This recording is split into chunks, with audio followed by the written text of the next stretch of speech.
Gunarwan dan Gunarwati sekalian, ketemu lagi ya di channel saya Gunar Os. Dan ya saya mau minta maaf dulu ya, kemarin tidak sempat melakukan live acara untuk pertandingan Arsenal melawan Brentford karena saya ada nikahan adik. Jadi sebagai panitia dan acara di luar daerah saya ya. Jadi saya nggak bisa bawa setup untuk live, dan memang waktunya juga hampir tidak memungkinkan untuk saya nonton pertandingan gitu ya. Dan memang kemarin akhirnya saya juga nonton, tapi ya posisinya cuma sampai di babak kedua saya nontonnya ya. Jadi disclaimer dulu, saya ngomong dulu, saya hanya nonton babak kedua, babak pertama nggak sempet nonton sama sekali gitu ya. Ya, tapi saya ingin mereview pertandingan ini karena pertandingan yang sangat menarik kemarin ya. Makanya ini formatnya bukan format 5 hal ya, karena memang kayaknya nggak fair kalau saya format 5 hal karena saya hanya nonton babak kedua gitu. Tapi yang saya lihat dari highlights babak pertama gitu ya, dan statistiknya, saya lihat memang pertandingan kemarin ini berjalan cukup alot ya sepertinya, dengan kemenangan yang harus mati-matian gitu kemarin ya. Sebenarnya babak pertama sempat kita lihat Leandro Trossard mencetak gol ya dari headernya Gabriel Jesus yang gagal dibersihkan oleh penjaga gawangnya Brentford, tapi berhasil dimanfaatkan lalu oleh Trossard. Sayangnya pada saat Jesus melakukan header, Trossard dinilai pada posisi offside gitu ya. Jadi menurut saya setidaknya Trossard sekali lagi menunjukkan kemampuan dia untuk konsisten. Walaupun golnya dianulir, buat saya ini adalah sekali lagi konsistensi dari Trossard untuk dia ada kontribusi terhadap gol gitu ya. Jadi ya ini menurut saya sekali lagi kelebihan Trossard dibandingkan Eddie Nketiah. Eddie Nketiah pada ya bisa menunjukkan bahwa dia brilian pada saat-saat tertentu, tapi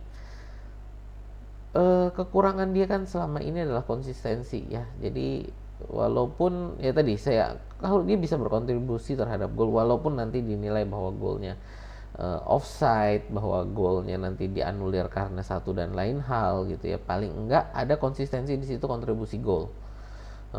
Dan disitulah yang amat sangat kurang dari Eddie Nketiah. Dan menurut saya ini kemarin Trossard, walaupun dia tidak masuk namanya sebagai pencetak gol, dengan kontribusi gol yang tadi, saya tetap merasa bahwa dia ada konsistensi di situ untuk selalu terlibat dalam penciptaan gol gitu ya. Lalu berikutnya juga ada highlight yang menarik satu lagi, itu adalah blunder dari Aaron Ramsdale ya. Jadi pada babak kedua yang saya nonton, Ramsdale ini sepertinya sudah mulai percaya dirinya ada, tapi sepertinya di babak pertama yang saya nggak nonton, dari komen-komen yang saya baca, ini Ramsdale di babak pertama ini sepertinya penampilannya sangat gugup gitu, sehingga tidak bisa menampilkan performa terbaiknya. Menurut saya juga di babak kedua belum performa terbaik yang biasa dia lakukan di musim lalu ya.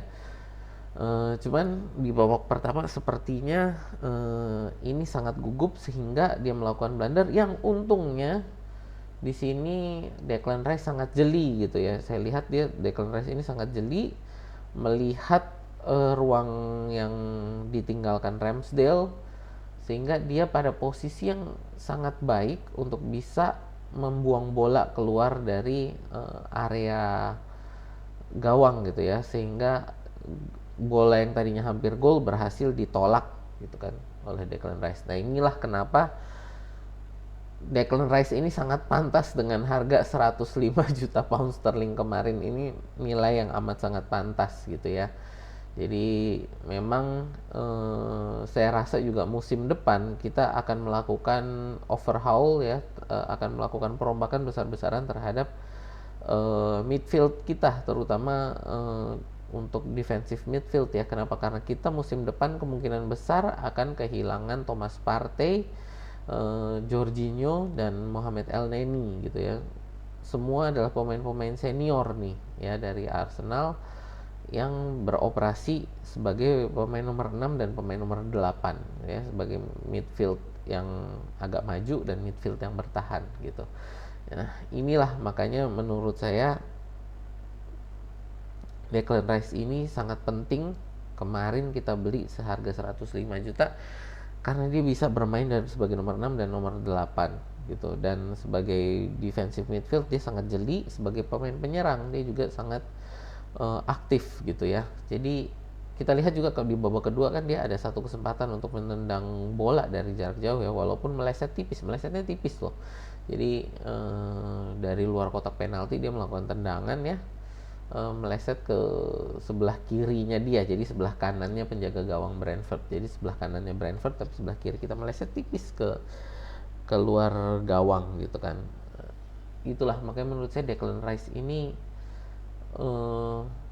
memang sangat luar biasa gitu ya. Dan Ramsdale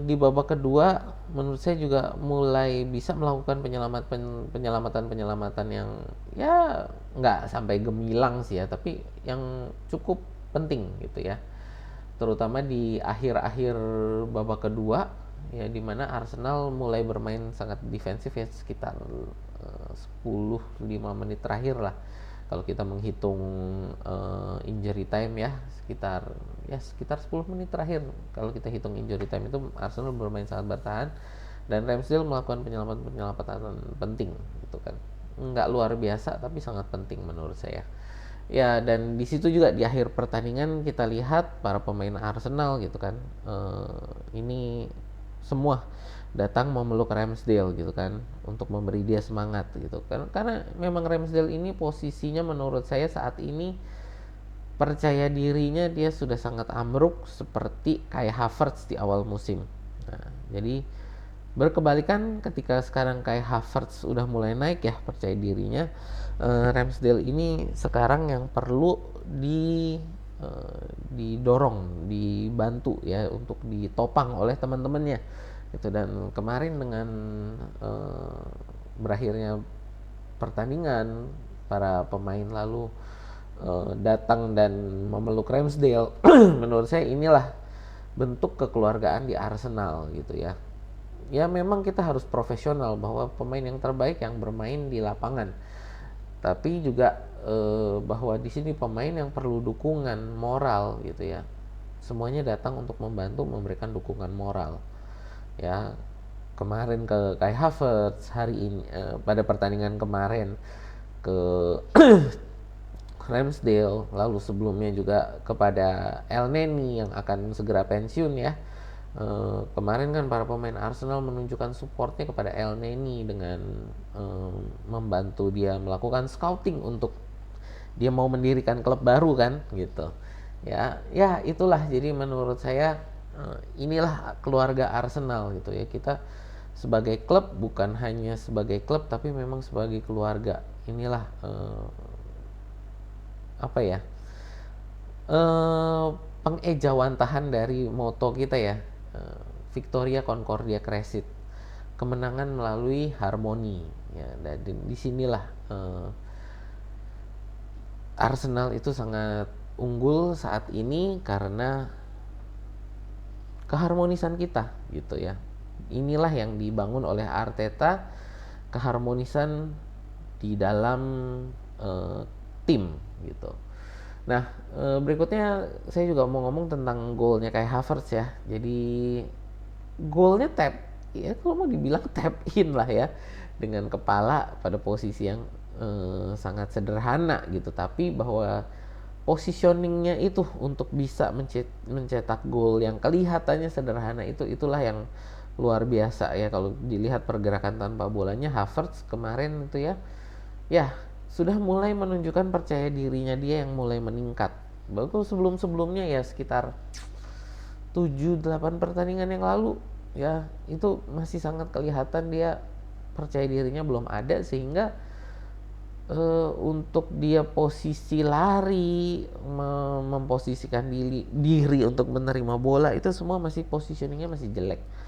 Jadi kemarin kita lihat memang percaya dirinya dia sudah mulai ada gitu kan, sehingga ketika kemarin dia masuk bola dari Bukayo Saka itu, dia bisa pada posisi yang sangat baik dan bisa menyundul bola ya menjadi gol yang kelihatannya sederhana gitu. Tapi di sini juga menunjukkan bahwa dia secara komunikasi dengan para pemain gitu kan, dengan tim dengan rekan setimnya gitu ya, dengan rekan-rekan setimnya ini sudah mulai nyetel gitu ya. Karena jadi memang pemain baru ini nggak semudah itu juga gitu kan, untuk ya memang ada yang bisa cepet, ada yang bisa ada yang harus lama gitu ya. Ya ini memang Havertz ini salah satu yang agak lama. Kenapa? Karena ya dia percaya dirinya sudah ambruk di Chelsea gitu kan. Apalagi dia dibeli oleh Arsenal ini dengan nilai yang cukup tinggi, sehingga fans ini juga berharap sangat tinggi dari Havertz gitu ya. Dan ya menurut saya perlahan-lahan tapi pasti Havertz ini mulai menunjukkan nilai dia gitu ya. Ya itu aja sih dari saya dengan pertandingan kemarin. Untuk pertandingan yang besok ya, kita akan melihat Champions League melawan RC Lens. Yang saya usahakan, saya pasti sih kayaknya nggak ada masalah untuk bisa live untuk besok gitu ya. Ya itu aja dari saya. Terima kasih sudah menonton. Untuk teman-teman yang mungkin dari pertandingan kemarin ada komen, boleh ditulis di kolom komentar. Dan untuk teman-teman yang belum subscribe, boleh yuk dibantu subscribe. Terima kasih ya. Kalau senang dengan konten-konten semacam ini, silahkan di like, share, dan subscribe. Sampai jumpa di video kita berikutnya.